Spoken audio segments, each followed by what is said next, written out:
And now for a Fox 26 exclusive, we are reporting tonight troubling allegations of police and prosecutorial misconduct in Fort Bend County. Fox 26's Greg Grugan is here with what's really a disturbing story, Greg. That's right, Don. Those charges come from an innocent man who says he's been devastated emotionally, physically, and financially by cops he believes abused their power and then, with the aid of prosecutors, attempted to cover their tracks. These cops are out of control. They are ruining good people's lives. I'm a good man.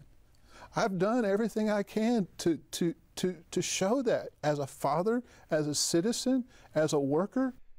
And Chad Chadwick has the spotless record to fully back that claim.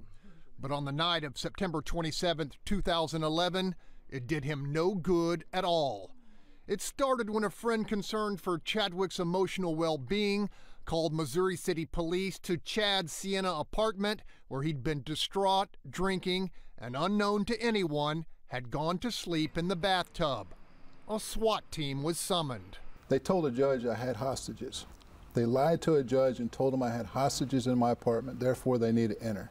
Chadwick owned a single shotgun, and while he had threatened no one, not even himself, SWAT kicked in his door, launched a stun grenade into the bathroom, and stormed in, according to Chadwick, without announcing their identity. So while I had my hands up naked in the shower, they shot me with a 40-millimeter non-lethal round. Followed by a second stun grenade. I turned away, the explosion went off. I opened my eyes, the lights are out, and here comes a shield with 4 or 5 guys behind it. Pinned me against the wall and proceeded to beat the crap out of me. That's when officers shot the unarmed Chadwick in the back of the head with a taser at point-blank range. But they claimed that I drew down with a shampoo bottle, an Axe body wash bottle. And it wasn't over. They grabbed me by the one arm that was out of the shower and then grabbed me by my testicles and pulled me out, slammed me on my face on the floor, and proceeded to beat me more. Chad Chadwick, who hadn't broken a single law when SWAT burst through his door, was taken to the Fort Bend County Jail with a fractured nose, bruised ribs, and what's proven to be permanent hearing loss. He was held in an isolation cell for 2 full days. Instead of them apologizing to this man and saying, let us see what we can do to help you, make you whole again, they concocted criminal charges against him.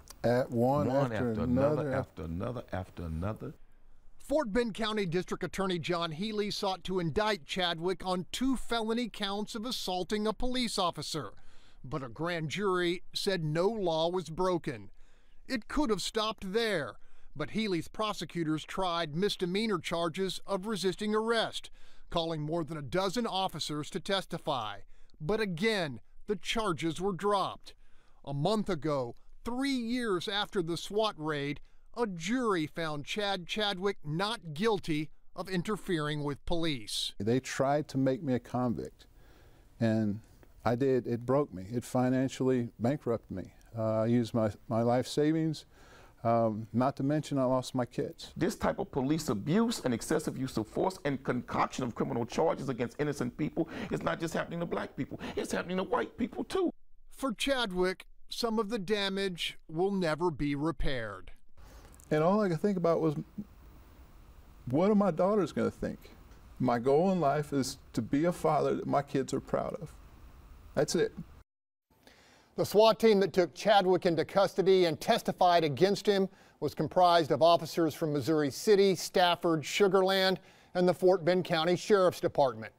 Today, Fort Bend County District Attorney John Healy declined to comment on camera, but did say he stands by his decision to prosecute Chadwick despite the multiple no bills and not guilty verdict. Asked how much the whole case cost taxpayers, Healy said he wasn't keeping a tally. Done. Well, it's not his money. It's not his money. What was the justification again for going into the house or the apartment when the guy's in his bathtub? They didn't know he was in the bathtub, they claim. They said in the warrant that he might have hostages. Who said he might have hostages? No one. No one. And even the friend that called. Tough situation. All right, Greg, thank you.